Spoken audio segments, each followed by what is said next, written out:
طبعا محدش يقلب الفيديو ده بسرعه، الفيديو ده ممكن يعني يفيدك او يفيد لاي حد من اسرتك، خاصه لو انتوا شغالين في مجال الخياطه. هتقولي ازاي؟ هقولك ان اخيرا شركه ميلتكس ايجيبت فتحت باب التعيين، ومحتاجه 90 عامل سنجر اوفر اورلي. بس اهم حاجه ان هم يكونوا يجدوا فعلا الخياطه، مش يعني تروحي تبقي عارفه تقعدي على المكنه وتروحي خلاص، لان هم بيختبروكي قبل ما تقعدي على المكنه. خلي بالكم يا جماعة، الشركة جميلة جدا وبتطبق الحد الأدنى للأجور اللي هي 7000 فيما فوق. يعني عشان ما حدش يقول لا لا، الشركة دي فعلا بتطبق ال7000 لحد يعني فيما فوق، يعني ممكن يبقى مرتبك أعلى من كده، وكمان فيها الحافز 1 وحافز 2. اللهم بارك، جميل جدا. غير ان التأمين مش انت بس اللي بتشيليه، جزء عليك وجزء على صاحب العمل. مميزاتها حلوة جدا.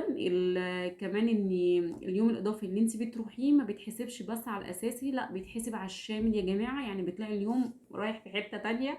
اللهم بارك اللي هيشتغل فيه، والله اللهم بارك ليا كمان. يعني دولي كده دعوة حلوة، لان لما لقيت المصنع حلو كده فانا قلت لازم اقول لكم، عشان خاطر لو في حد فيكم يعني يعني عامل بيجي بيعرف يقعد على المكنه. بس اهم حاجه ان هو يجد الخياطه يا جماعه، ان هو فعلا يكون بيعرف يقعد. مش ناس يعني انا عارفه بيبقوا واخدينها هوايه كده ويروح، لان هم بيختبروكوا على مراحل يعني بتبقى تقيله شويه. فربنا يوفق الجميع. وطبعا اللي عايزه تروح ومعاها طفل او معاها طفله بتروحي، لان فيها حضانه، وكمان الحضانه هم اللي يعني بيتكفلوا بكل تكاليفها. ما بتدفعيش اي حاجه خالص في الحضانه، والحضانه حلوه. اللهم بارك. في باص بياخد الطفل من قدام باب المصنع، وكمان في دتين او 3 بيبقوا قاعدين في الباص، ومعاهم مشرفة يا جماعة. يعني كمان معاهم مشرفة، مش الدادات بس هم اللي بيروحوا، لا كمان معاهم مشرفة من المصنع بتاخدهم من قدام المصنع واخر النهار وانت خارجه كمان بتلاقيه يعني جوه الباص، ما بيطلعوش خالص الا لما تيجي ولي امره بتستلموا منها. طبعا اللهم بارك، جميله جدا، ويا رب يوفق الناس كلها. وعايزه اقول لكم بجد، انا كنت ضيعت عمري كله في شركات كتير جدا، والشركات كلها والله العظيم يا جماعه يعني بجد كانت بتحس ان هي يعني بتيجي عليكي يعني بطريقه فظيعه جدا في كل حاجه. يعني يفضلوا يكسروا في مقاديفي كده لغايه ما بترضي، وتقعدوا تشتغلي باقل حاجه تقولي انا لسه هروح في مكان تاني. لا يا جماعه، ما تقعدوش تشتغلوا كده في اي مكان وخلاص الا لما تكوني عارفه ان انت بتاخدي حقك. لان ناس كتير جدا كان مهدور حقها، وانا كنت واحده منكم، كنت باخد مرتبات يعني كانت يعني ما كانتش مرتبات، كانت حاجات كده يعني. بس هو الحمد لله ربنا يعني بعد الصبر ده كله ربنا وفقني، والحمد لله لقيت المصنع دوت.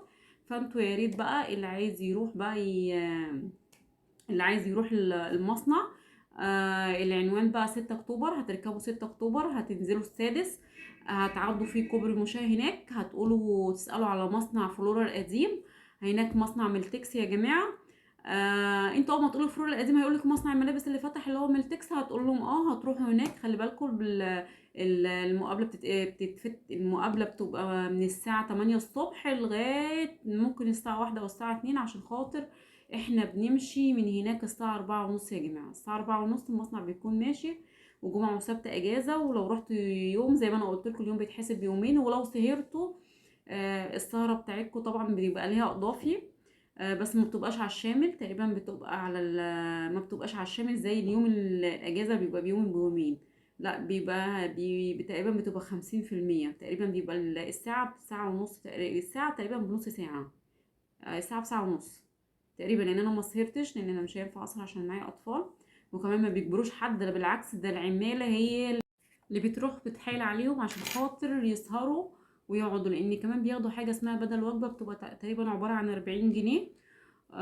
وبياخدوها اليوم، يعني بياخدوها في نفس اليوم لا اما تاني يوم على طول. خلي بالكم والله يا جماعة المصنع يعني اللهم بارك يعني حلو جدا، جميل جدا. انا شايفاه ان هو مناسب ليا وحلو، لان انا اتدورت كتير وتعبت جدا لغاية ما لقيت مكان زي دوت. وان شاء الله يعني انتوا كمان تعرفوا تروحوا، يبقى سهل، ما يبقى سهل يعني الوصف اللي انا وصفته لكم. خلي بالكم يا جماعه النهارده 20/5، عشان ما حدش بعد كده يبعت لي يقول لي انا رحت وما لقيتش، لان هما النهارده 20/5 طلبوا كده وقالوا في زعوا يعني ان هم عايزين 90 عامل. ممكن بقى ال 90 عامل دول ممكن يعني اروح بكره الاقيهم جم كلهم، او ممكن يجوا على يومين على حسب، لان هم بيختبروا واحسن يعني احسن حاجه بياخدوها. يعني هم بيختبروا الناس كلها، والناس اللي هي يعني بتتنقوا زي ما بيقولوا كده على الفرازه. ويا رب يا رب يوفق الناس كلها. وما تنسوش بقى دعوه حلوه كده من قلبكم، يا ريت تشيروا الفيديو ده عشان ناس كتير تستفاد. سلام.